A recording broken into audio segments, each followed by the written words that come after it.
Tonight on That's Dark.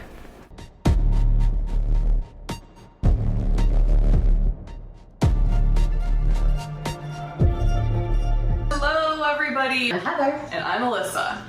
All right, so today we are going to be talking about something that's actually fairly close to us. Yes. So it's called... Is this South Carolina? No, this is Louisiana. Oh, that's right. Yes, Okay. this is the Myrtles. Okay. It is a notoriously haunted plantation that had a very horrible history. Lots of pictures. Lots of pictures. And there is a woman who loves to pop up in the green turban, and so it is haunted. In fact, everything, you know how usually I'll go and I'll read things, and I was reading so many different articles, parts of books. Everyone, skeptics, the one thing they will agree on is that it is haunted. Every single person. All right. No one says. To me, it reminds me kind of like getting. Everyone is like, oh, it's yeah. haunted. And there's like full pictures, like full apparition pictures from both those places. Yeah. But I'm going to kind of start this story. I'm going to do it a little different. And there's a reason why. So I'm going to start it off, which I'll just start it off and then we'll talk about why I'm doing a little different because there's a reason. So, Myrtles Plantation. Presently, it's an idyllic expanse of rolling green lawns and a drive lined with large oak trees hanging with Spanish moss. You step up to a gorgeous home with so much southern charm, it seeps into your bones. If you want something more private, you can choose one of the cabins around the many acres to have a more quiet stay. So you can stay in the house or the cabins. But beware. Handprints in the mirrors, footsteps on the stairs, mysterious smells, vanishing objects, death by poison, hangings, murder, and gunfire. The Myrtles Plantation in the West Valencia town of St. Francisville, Louisiana, holds the rather dubious record of hosting more ghostly phenomena than just about any other house in the country. But what could be more dubious than the honor itself? That would be the questionable history that has been presented to explain why the house is so haunted in the first place. So I'm going to talk about I'm not going to go through history like I usually do and then get to the hauntings. I want to talk about the most talked about ghost there first. So there is no question that the most famous ghostly tale of the Myrtles is that of Chloe. Now it could either be Cleo or Chloe, lots of different places. Some people call her Chloe when they tell the story. Some people call her Cleo. Some people say she's just a slave. Other people say she's a slave and a voodoo queen. Oh. So Chloe has many different things that is said about her. About Chloe, the vengeful slave who murdered the wife and two daughters of Clark Woodruff, who was a judge, in a fit of jealous anger. But you'll hear, I don't think it was jealous, but we're going to go through all that. According to the story, the troubles that led to the haunting at the Myrtles began in 1817 when Sarah Matilda married Clark Woodruff. Sarah Matilda had given birth to two daughters and was carrying her third child. Oh, there we go. When an event took place that still haunts the Myrtles today. Woodruff had a reputation in the region for integrity with men and with the law, but was also known for being wildly promiscuous. I actually was able to find things. I wanted to touch on that because that was definitely in there. He was not faithful to Sarah at all, and he very much loved the ladies, and he liked the fact that he had lots of the ladies right there that were his slaves that could say no, that could not say no. I was gonna say couldn't. Yeah. Wow. While his wife was pregnant with their third child, he started an intimate relationship with one of the slaves. This particular girl, whose name was Chloe, was a household servant while she hated being forced to give in to Woodruff's sexual demands. Now, everywhere I read said that Chloe did not, which I'm sure was most slaves, did not want to do that. No. Didn't want to sleep with the master. But the reason is because it gave her a place in the house, which was way less labor than having to work the fields.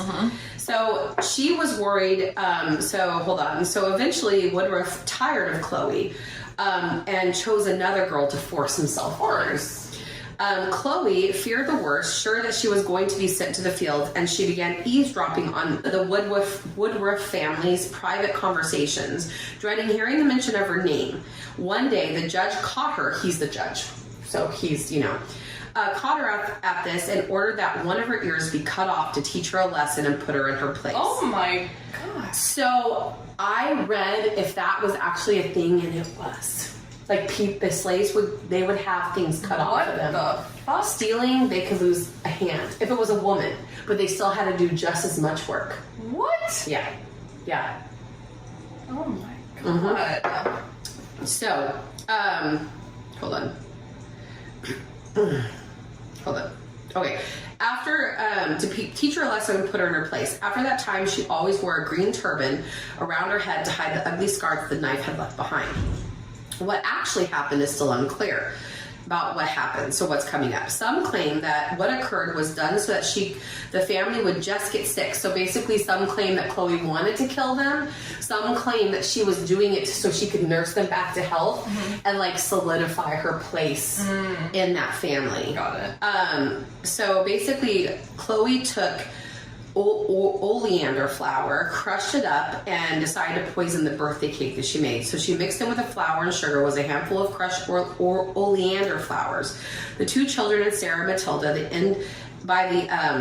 each had slices of the poison cake, but Woodruff didn't eat any of it. Before the end of the day, all of them were very sick.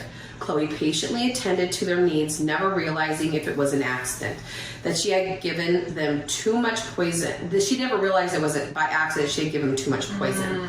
In a matter of hours, all three of them were dead. Oh. The other slaves heard about this, and perhaps afraid that their owner would punish them also, dragged Chloe from her room and hung her from a nearby tree. Her body was later cut down and weighted with rocks and thrown into the river. Oh my God. Woodruff closed off the children's dining room where the party was held and never allowed it to be used again as long as he lived. Tragically, his life was cut short a few years later by murder. To this day, the room where the children were poisoned has never again been used for dining. It is called the game room today. Since her death, the ghost of Chloe has been reported at the Myrtles and was even accidentally photographed by a past owner. The plantation, and we'll talk about that photograph in a little bit. The plantation still sells picture postcards today with a cloudy image of what appears to be Chloe standing between two of the buildings. The former slave is thought to be the most frequently encountered ghost at the Myrtles. She is often seen in her green turban, wandering at the place at night. Sometimes the cries of children accompany her appearance, and at other times, those who are sleeping are startled awake by her face peering at them from the side of the bed. So there are some things, I'm not going to go on to that just yet, right? So here's the problem, and I want to talk about that now. I was reading through all the history. They said they took down all of the slaves' names, right? They had a book. Yeah. That kept tally of them. Nowhere is the name Chloe. But here's my deal. And so they have all decided that this story is just made up. That this never happened. But they all said that there is a woman in a green turban, a apparition that appears in tons of pictures that appears, and she is African American, and you can see her, and she's 100%. Whether this story is, other people have said, which I'll read the history now, but just to kind of put it out there, like, I was pretty like, oh man, because like, it seems like Chloe, that story wasn't real. Okay. It seems like. But you think it is? I don't know, but I definitely think that there's a lot. Is that the picture you sent me? Yeah. Her. Do you think that's her? I don't know if it's her, but it's definitely the woman with the green turban. Okay. Yeah. Yeah, that is so heavily reported. Let's talk about the history, okay? The plantation that is today known as the Myrtles was once known by a different name. Some people may have heard it called Whiskey Dave, but the original name of the plantation was Laurel Grove, which I thought was really pretty. The antebellum plantation is located in St. Francisville, Louisiana. It's right next to Louisiana state capital, Baton Rouge. While the home has been built upon a few times over the centuries, the original portion of the house dates back to 1796. It was made for General Whiskey Dave Bradford. That's his name? Yeah. General He was called Whiskey Dave? General Whiskey Dave. Like that's his funny. nickname he got. Yeah. David Bradford was one of 5 children born in American to Irish immigrants. In 1777, he purchased a tract of land and a small stone house near Washington County, Pennsylvania. He became a successful attorney, businessman, and deputy attorney general to the county. His first attempt to marry ended only days before his wedding. No details are known about this, but he later met and married Elizabeth Porter in 1785 and started a family. As his family business grew, Bradford needed a larger home, and he built a new one in the town of Washington. The house became well known in the regions for its size and remarkable craftsmanship, with mahogany staircase and woodwork imported from England. Many of the items had to be transported from the East Coast and over to Pennsylvania mountains at great expense. Bradford would use the parlor of the house as an office where he would meet his clients. David Bradford's Louisiana home, Laurel Grove, which would someday become the Myrtles Plantation. Unfortunately, he was... Oh, wait, hold on. Oh, so he had this... I hate when I do I know. that. He actually built this house, but so unfortunately he was not able to enjoy the splendid new house for long. So he built the other home in Louisiana. I think it was going to be for a second business. I left that little part out. So it was like going to be another area that he would conduct business. In October 1794, he was forced to flee, leaving his family behind. Bradford became involved in the infamous Whiskey Rebellion, and legend has it that George Washington placed a price on the man's head for his role in the affair. The Whiskey Rebellion took place in Western Pennsylvania and began a series of grievances over high prices and tax forced on those living under the frontier at the time. The complaints eventually erupted into violence when a mob attacked and burned down this home of a local tax collector. In the months that followed, residents resisted a tax that had been placed on whiskey, and while most of the protests were nonviolent, Washington mobilized a militia and sent it to suppress the rebellion. Once the protests were brought under control, Bradford left the region on the advice of some of his other principals in the affair. After leaving Washington, this is what it is. Bradford went to Pennsylvania. Leaving his family in the safety, he traveled down the Ohio to the Mississippi. He eventually settled at Bayou Sarah, near now what is called St. Francisville, Louisiana. Bradford was no stranger to this area. He was originally traveled here in 1792 and tried to obtain a land grant from Spain. So basically he goes, because he was kicked out, he builds this...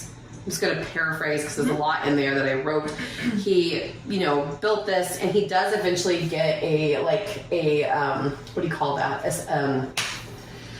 Washington gives him what is that called? Like where you're a pardon. Okay. Oh, yeah. So he is eventually pardoned. So, basically, after receiving the pardon, Bradford returned to Pennsylvania to bring his wife and 5 children back to Louisiana. He brought them to live at Bayou Sarah and then settled into a comfortable life there. Bradford occasionally took students in who wanted to study law. One of them, Clark Woodruff, not only earned a law degree but also married his teacher's daughter, Sarah Matilda. That's why I just want to make sure you knew that history right there. Mm-hmm. So Clark Woodruff was born in Litchfield County, Connecticut. I must tell you, I don't know if it's because Orange is the New Black, but I hate the name Litchfield. I've never No offense, everybody who has ever lived in some place called Litchfield, I hate it. Why? I don't know. Okay. I just think it's bad. I don't like the name. The Litchfield just sounds kind of It could be literally Orange is the New Black because they're in Litchfield. But that's like Illinois. a seedy place. Yeah. But also like Connecticut, I know is very kind of like uppity. So. Yeah, they are. Just gonna... Now remember, Clark Woodruff is not Bradford's kid. That's his daughter. His daughter, is where Clark Woodruff was his student. Okay. So Clark basically left where he was born because he didn't want to follow in his dad's footsteps of being a farmer. He was not about that life. He was like, no thank you. You can just take these fields and shove them. I'm going to go to Louisiana and I'm going to make my riches. That's what he decided. So he was 19, and he saw his fortune on the Mississippi River, ended up in Bayou Sara. He arrived in 1810, the same year that citizens of Valencia Parish rose up and revolt against the Spanish garrison at Baton Rouge. They overthrew the Spanish and then set them up in new territory, with the capital being St. Francisville. The territory extended from Mississippi River as far as the east near Mobile. So basically what I'm seeing is that, like, they were steeped in history. Oh, yeah. They were there during a lot of, like, pivotal moments that was going on. They were there for the Civil War, you know? And obviously, because Civil War was about what? Slavery. Yes. I was gonna say I'm gonna be honest. The Civil War was. I thought it was just literally like like Democrats, Republicans, just. I mean, essentially, kind of. It was just that the Confederates believed in slavery. They didn't want slavery abolished. Got it. And then the Union was like, they wanted the slaves to have rights and not be kept as. You can tell how I was. You're off. History. Like, I think I know what it is. If I say it, it's probably going to be wrong. It's when America didn't get along with each other. So I'm going to jump forward. He falls in love. He's studying to be for law, right? And he's studying with Sarah's dad. And then basically he goes after Judge David Bradford's daughter. So he goes after Bradford's daughter. He's like, hey, I'm going to go after your lady, your girl, your daughter. Mm-hmm. I'm gonna marry this chick. It's gonna be a good time. And Bradford's like, cool, because he liked him. He was like, yeah, you're my student and you're doing a good job, so I like you. I'll allow you to have my daughter. My daughter's hand. And she was considered to be very lovely. So he caught himself a catch. And their romance blossomed. And it had a little thing here where it said they blossomed under the crepe myrtle trees that reportedly gave the home to its lasting name. The young couple was married on November 19th, 1817, and for their honeymoon, Woodruff took his new bride to the Hermitage, the Tennessee home of his friend Andrew Jackson. Oop. That's a move. Fancy. That's a move. After the death of David Bradford, Woodruff managed, so now his dad-in-law's dead. He's like, cool. Woodruff managed Laurel Grove for his mother-in-law, Elizabeth. So he stepped in. He's like, I'm going to manage this big plantation with all these slaves because I'm a really stand-up guy, you know, because I'm keeping slaves and I'm handling them real well. You know, fucker. Yeah, that's how he was. He was like, look at me. I'm a big guy. I can tell what kind of guy he is. Yeah. That's how it is. But then his, where was it? Blah, blah, blah, blah, blah, blah. Sorry. So then they end up having 3 children, and that was Cornelia, Gail, James, and Mary Octavia. Oh. Tragically, their happiness would not last. And this is where the story takes a turn. Like, this is where you'll understand, because this is actually written down. So on July 21st, 1823, Sarah Matilda died after contracting yellow fever. Oh. That's the mom. The disease was spread through a number of epidemics that swept through Louisiana in those days. Hardly a family in the region went untouched by tragedy and despair. Although heartbroken, Woodruff continued to manage the plantation and care for his children with the help from Elizabeth. But the dark days were not yet over. On July 15th, 1824, his only son James also died from yellow fever. And 2 months later, in September, Cornelia Gale was also felled by the dreaded disease. Woodruff's life would never be the same, but he managed to purchase the farm outright from his mother-in-law. She was quite elderly by this time and was happy to see the place go in good hands. She continued to live at Laurel Grove with her son-in-law and granddaughter Octavia until her death in 1830. After Elizabeth died, Woodruff turned his attentions away from farming which I don't know why he went back to farming, but I know he didn't farm. Right. I have to say, this man must have the best immune system on this earth. Like, what the hell? Right? Not saying that I wanted him to, well, maybe he should have if he had slaves. Right. Well, that's besides the point. But what the hell? How's everyone in the family have it and he's, like, scotch-free? So he wants to go and practice law, right? So he's like, I'm leaving. I want to practice law now. I don't know why he hasn't practiced law this whole time. I don't know. Whole time. He and Octavia moved away from Laurel Grove, and he left the plantation under management of a caretaker. He was appointed to a judge's position over District D in Covington, Louisiana, and he served in this capacity until 1835. On January 1st, 1834, he sold Laurel Grove to Ruffin Gray Sterling. That is a southern name. Ruffin Gray, sir. That's a good name. Yeah. My name is Ruffin Gray. I love that. Well, I'll be. Makes me think of Splash Mountain. By this time, Woodruff was living on Rampart Street in New Orleans and had changed the spelling of his name to Woodruff. I don't know why, but he decided to do that. It was Woodruff. Now it's Woodruff. Woodruff. Yeah. Okay. Interesting. Maybe people mispronounce it like I did, and he was like, I can't take it anymore. He also had been elected as the president of public works for the city. During this period, Octavia was sent to a finishing school in New Haven, Connecticut, but she returned home to live with her father in 1836. 2 years later, she married Colonel Lorenzo Augustus Buscanon. Wow. In 1840, the Louisiana governor, Isaac Johnson, appointed Woodruff to the newly created office of Auditor of Public Works, and he served for one term. Then at 60 years of age, he retired and moved to Oakland to live with Octavia and her husband. He devoted the remainder of his life to the study of chemistry and physics and died on November 25th, 1855. He was buried in the something street in New Orleans. It's the cemetery. Mm-hmm. So, it's a little bit of long history. Sorry, guys. No. Stay with me. In 1834, Laurel Grove was purchased by Ruffin Gray Sterling. The Sterlings were, and remember he married his daughter, right? The Sterlings were a wealthy family who owned several plantations. So here's a man who owns lots of plantations and lots of slaves. So gross. I don't know why. I just want to know why anyone thought.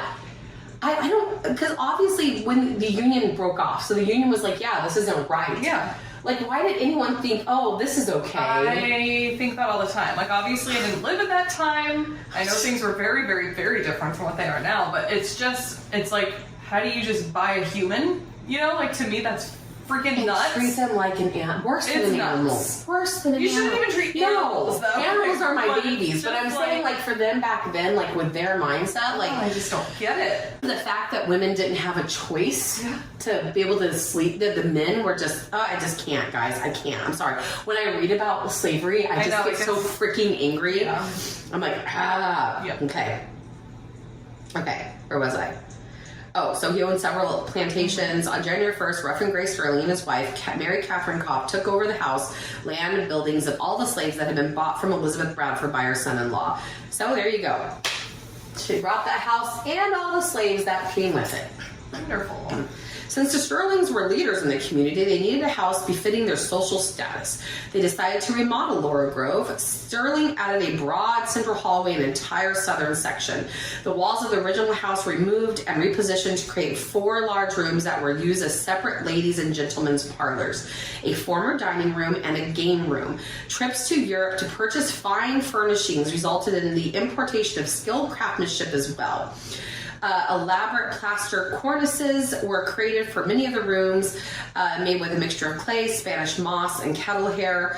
On the outside of the house, Sterling added a 107-foot-long front gallery that was supported by cast iron posts and railings. The original roof was extended to encompass the new addition, copying the existing dormers to maintain a smooth line. The addition had higher ceilings than the original house. To the second story floor was raised 1 foot.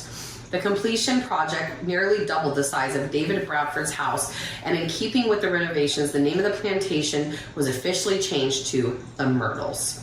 4 years after the completion of the project, Sterling died on July 17, 1854 of consumption, as tuberculosis was called back then. So tuberculosis. What is that? Yeah. He left his vast holdings in the care of his wife, Mary Cobb, who was referred to as a remarkable woman.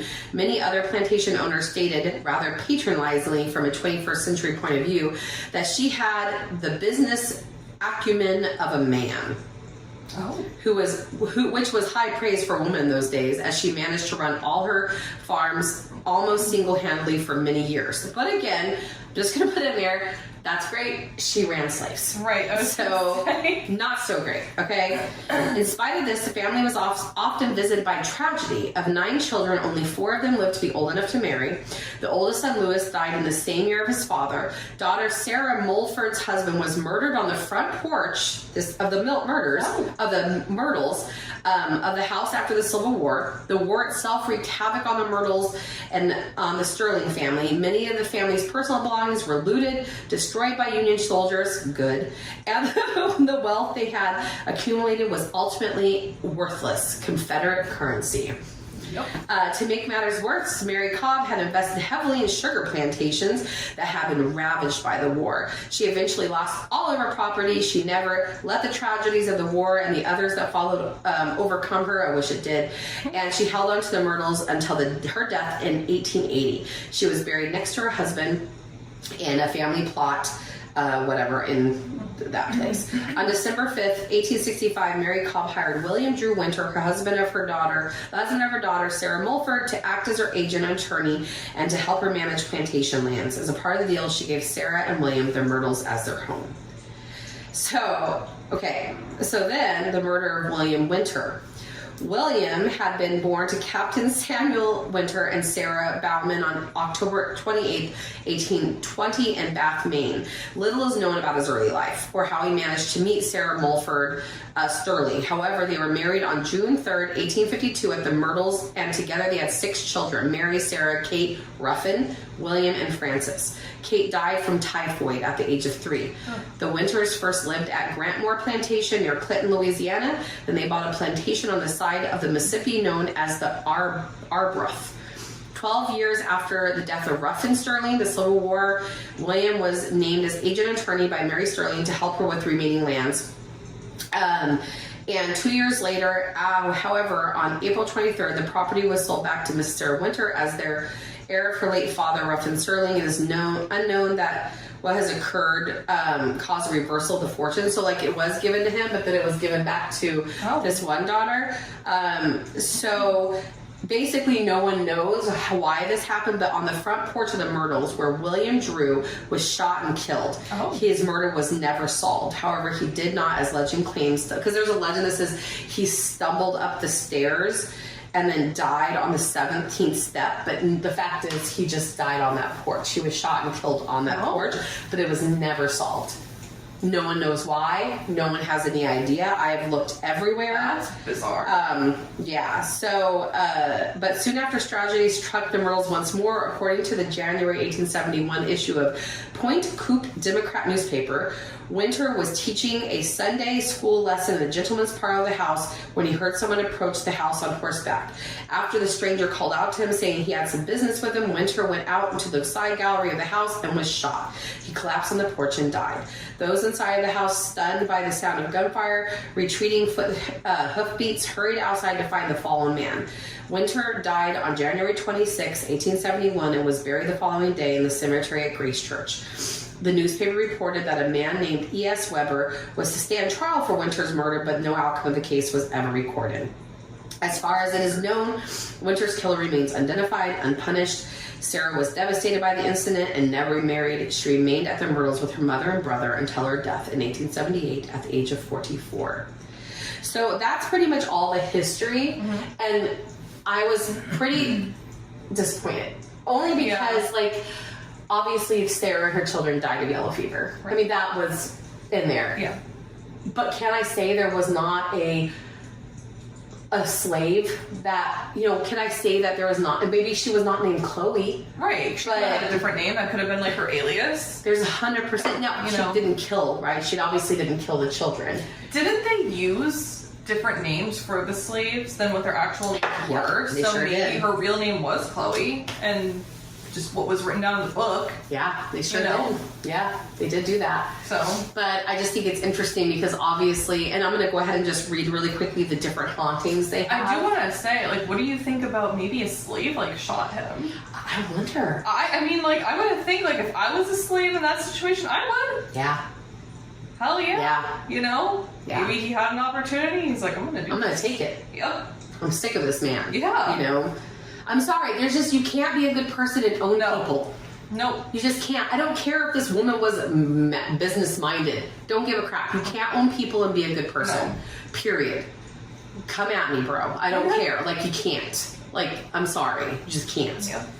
So there have been reports of, so here we go. Where was it at? Okay. The house may really be haunted by the ghost of a woman in a green turban. I say may, but the truth is, it is. It is. There's so many pictures, so many people have seen her. She doesn't speak to people.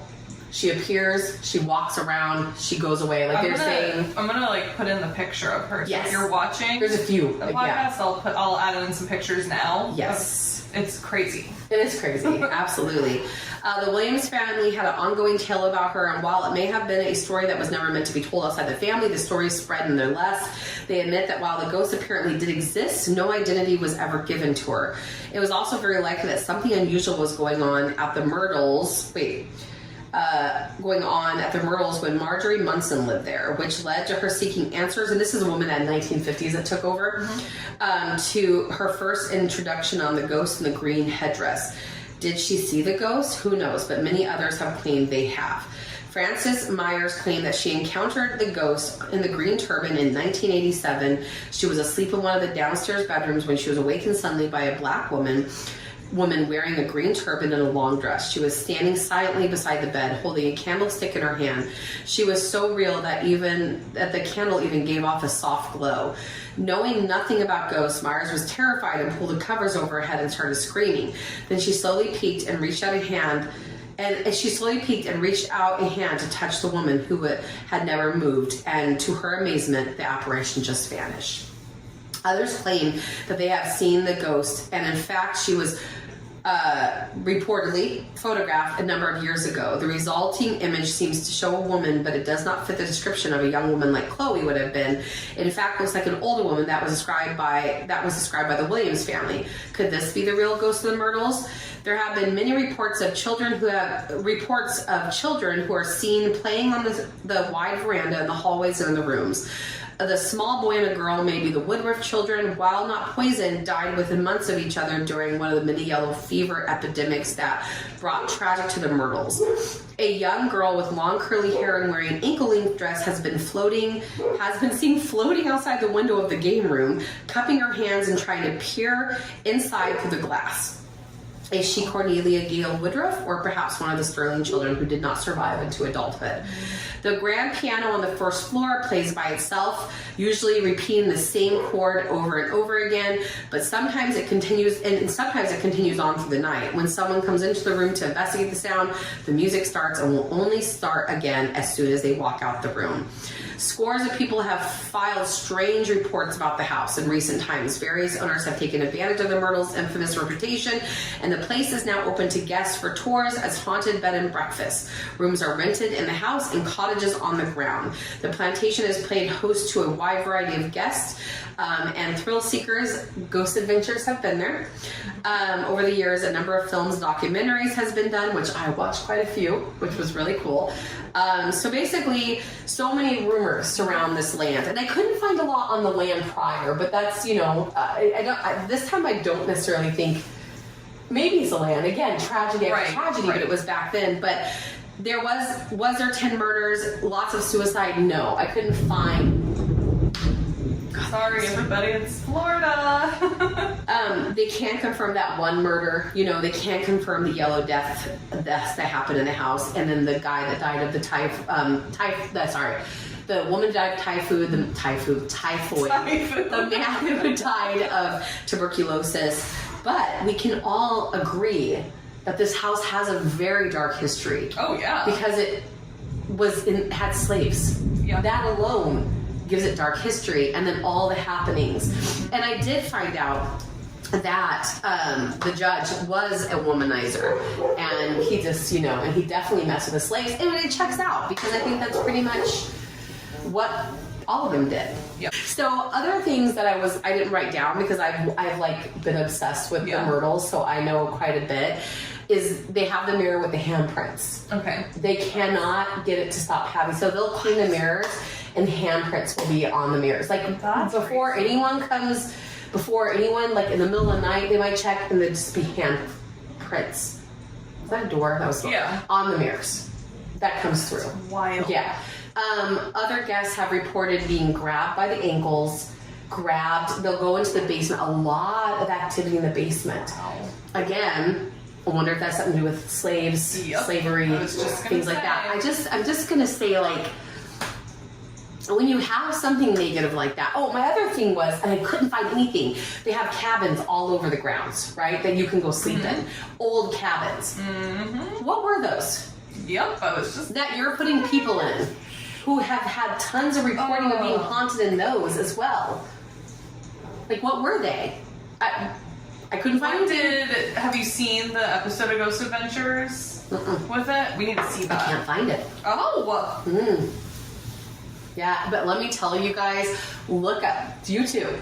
We'll watch Yes. it. Look up anything on the Myrtles. It is such compelling. Like, this place is so haunted. Like, and I think it is primarily haunted by the slaves that were on that land. Oh, for sure. I feel bad about that because, like, why would you want to stay around, right? But if that was their life and that's what they were put through, like, or it could be residual. I don't know. The fact that that one with the green turban doesn't speak makes me wonder if it's just residual. Yeah. Like, she's just an imprint Yeah. on that house that's going to continue to be there forever, you know. But so many accounts of the kids, so many. Why are these kids locked there? Right. Like, what is it? Like, why are I'm talking so many spirit sightings, voices, disembodied voices. Like, I could just list all of them. That is crazy. Yeah. I don't know why they would be there. I mean, it is traumatic in a sense of, like, how they went. So maybe... But no sign of Sarah who died of yellow fever, right, too. That's what I was going to say, is that it just doesn't make sense. So it's very weird. Yeah. Very weird. I want We're to gonna go. have to go. Yeah, it's a bed and breakfast. We can literally stay there. Yay. We'll get one room. We're not going to do that I was two-room gonna thing say. again. No. We'll be Okay. up all night anyway, so. So that's all we have for you this week, guys. We'll see you in the next one. Please remember to like, comment, and subscribe. See you in the next one. See you Bye. in the witching